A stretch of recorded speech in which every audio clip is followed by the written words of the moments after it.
बीते कई दिनों से पेट्रोल, डीजल, रसोई गैस, खाने का तेल सबके लगातार बढ़ते दाम ने आम आदमी की कमर तोड़कर रख दी। घर का बिगड़ता बजट लोगों का आक्रोश बढ़ा रहा है और इसी को उभारकर केंद्र और राज्य सरकार के खिलाफ सड़क पर उतरकर माहौल बना रहा है विपक्ष। समस्या गंभीर है, लोग परेशान हैं। कांग्रेस का खुला आरोप है कि भाजपा सरकार इसके लिए सीधे तौर पर जिम्मेदार है, तो भाजपा के पास जवाब में आंकड़ों की एक अलग तस्वीर है। बड़ा सवाल ये, इससे आम लोगों को राहत कब मिलेगी?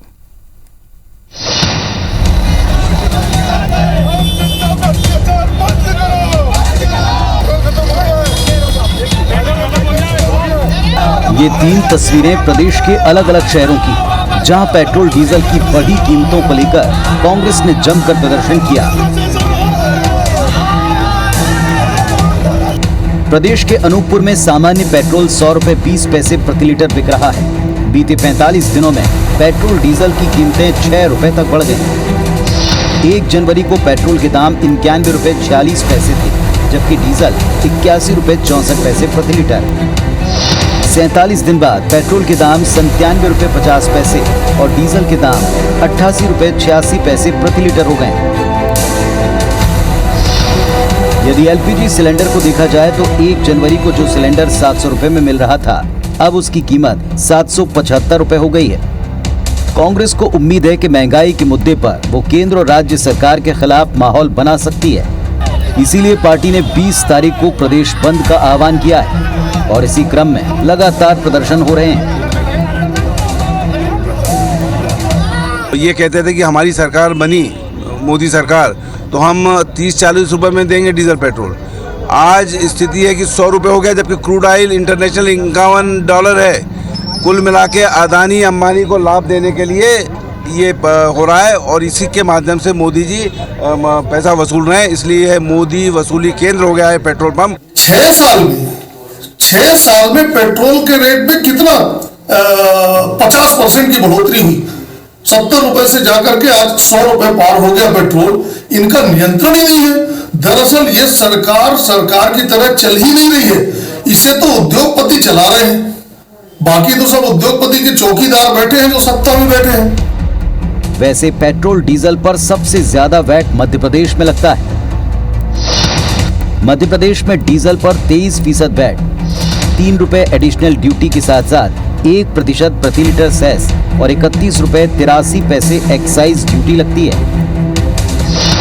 जबकि पेट्रोल पर 33% वैट के अलावा 4 रुपए 50 पैसे एडिशनल ड्यूटी, 1% प्रति लीटर सेस और 32 रुपए 98 पैसे एक्साइज ड्यूटी लगती है। पेट्रोलियम पदार्थों में बढ़ोतरी का असर सीधे आम आदमी के बजट और घर पर पड़ रहा है।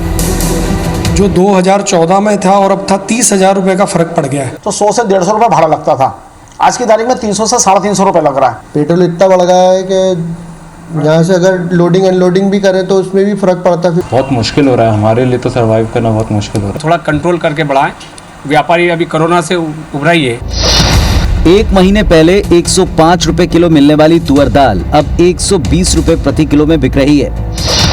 95 रुपए किलो वाली मूंग दाल अब 110 रुपए किलो मिल रही है, जबकि हर किस्म के चावल में 10 रुपए प्रति किलो का इजाफा हुआ है। सोयाबीन तेल 115 प्रति लीटर के बजाय 130 रुपए, मूंगफली तेल 155 की जगह 170 रुपए, सरसों का तेल 145 की बजाय 160 रुपए प्रति लीटर मिल रहा है। इधर महंगाई को लेकर बीजेपी बचाव की मुद्रा में।